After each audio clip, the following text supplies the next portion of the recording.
Top 10 worst scariest things on planet Earth. Spiders, heights, death, clowns, ghosts, 5 minutes without a vape. Freddy Fazbear, Yee's new releases, Dave Blunt's BPM, Tung Tung Tung's Saturday, women and working in hospitality. Yeah, I know that was 11, but who gives a shit? Have you ever worked in hospitality? I have. I do. Help me. Now, jokes aside, I love working in hospitality. I've been a chef for a few years now, and I work as a kitchen team leader in a really nice kitchen. The only thing is that every night I get bent over and pounded with no say because I am the goodest of boys.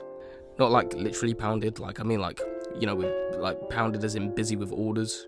In a job in the industry known for being stressful, like most men, I relax after work in 3 ways: beer, video games, and a sad, lonely wife. These have been a staple of my life. I grew up like most kids, playing on consoles, immersing myself in the video game world. Super Mario 64, GTA 5, I really don't want me to get my dick out again. Redemption 2, the best game I've ever set my hands on. Uncharted, the early Assassin's Creed, Minecraft, all so good. So since I play video games to escape reality, I'm always on the lookout for new games, and a friend recommended I download a little old game called PlayTub. PlayTub is a 2022 released on consoles in 2024 co-op restaurant management video game in which 1 to 4 players open a restaurant, cooking, prepping and serving customers in order to grow and develop as a business.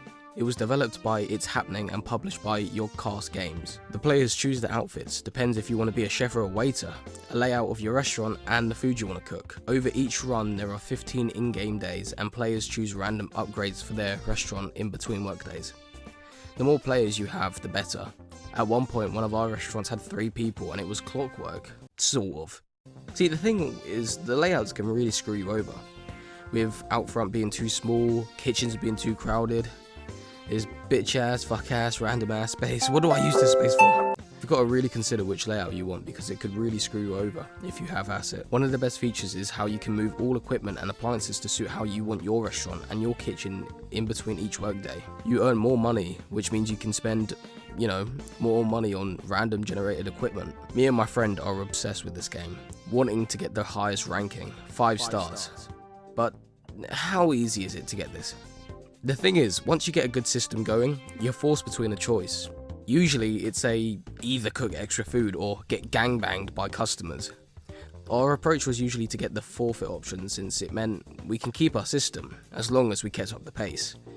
5 stars is not hard if you're determined and on the ball. Like I said before, there are different foods you can take on. If you're a fan of Miller & Carter, take on steaks. If you're a fan of pizza, take on Domino's. If you're a fan of burgers, take on McFuckass. Different options have different difficulties. For example, coffee is way easier than cooking pizzas, but coffee is less money. You want to be earning more money because it means more upgrades to keep up with demands. Coffee shop was clockwork. So easy that I got 5 stars on a solo. Yes, I see how that's really sad, but loneliness aside, it's really easy. You simply press the coffee machine twice, once to pick up a cup and twice to fill it with coffee. It's super easy and the best part is there's no washing up left behind, so that's a job saved. Eventually I upgraded to iced coffees as well as pumpkin and apple pies. Very cool. After I completed that I decided it was too easy so I took on steaks. Steaks are fun to make. There's 3 levels of cookness. Is that a word? Rare, medium and well done. We found a system where if we made 4 rare steaks and 2 well done we were always ahead. I do not condone exploiting systems in hospitality. Just gotta say that on video, so yeah, anyway. A research desk allows players to upgrade their share. For example, sinks can be upgraded to a wash basin, in which 4 dirty plates can be put in it and all washed together, as opposed to only one being put in a normal sink. Or you can get a dishwasher. It's so random which upgrade you'll get. You'll have to wait in between each working day to hopefully get the upgrade you want. In this instance, we upgraded 2 hobs. One became a danger hob. This cooks food twice as fast, but there's a higher risk of burning because of it. Or the safety hob. This bad boy cooks food at 0.75 of the usual speed, but it doesn't burn food, so no risk of fires. Beautiful if you need a well done steak and you have other things to attend to. A prep station is handy too because you can put 4 things on one desk, but only if it's the same item.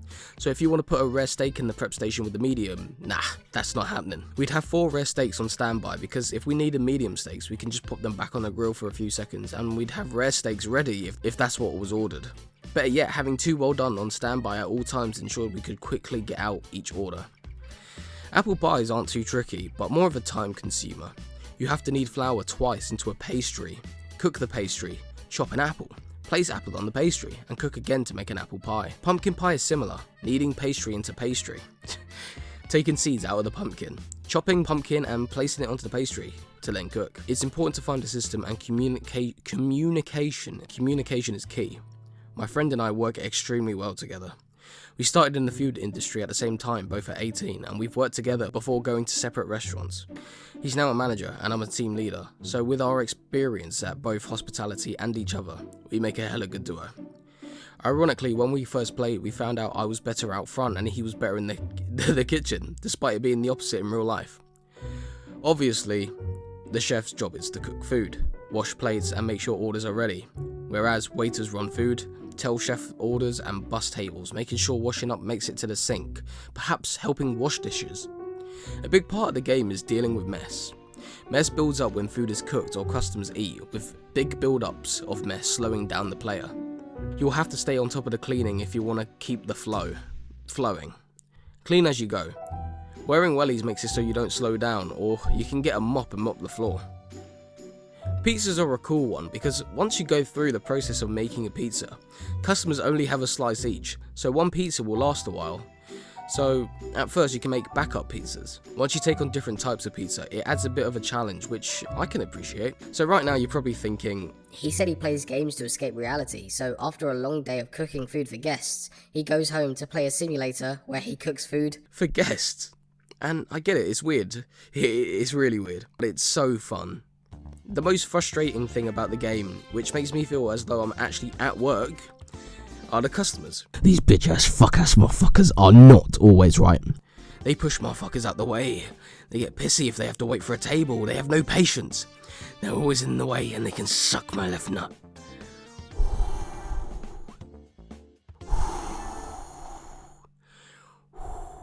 Fuck these nude ass frustration looking ass motherfuckers. No, I can't bring you your food, because the last table apparently threw their food on the floor or something, because there is no way you guys made this much mess. I've left one detail out until now, and that's, if a customer's patience run out, just one, the restaurant closes, and you have to start again. There's more food you can make, more upgrades and such, but you should honestly take the time to play the game yourself with a few mates. It's honestly so fun, and to enjoy a game so much that I've made an effort to make a video on it, like, god damn bro, I ain't done that in 2 years, like, it shows how much I care. So please, download the game, and plate up. Thanks for watching this video. I've missed making videos, and I promise this is the start of a comeback. We bringing this channel back if it kills me. If you enjoyed, please consider liking and subscribing, it helps me out a lot, and I hope you enjoyed, and hopefully I will see you in the next one. Thank you.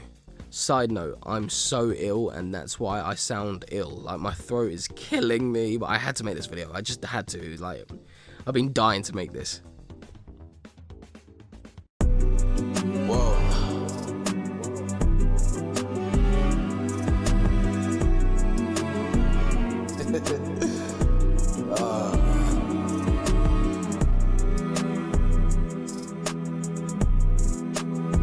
What was I about to say?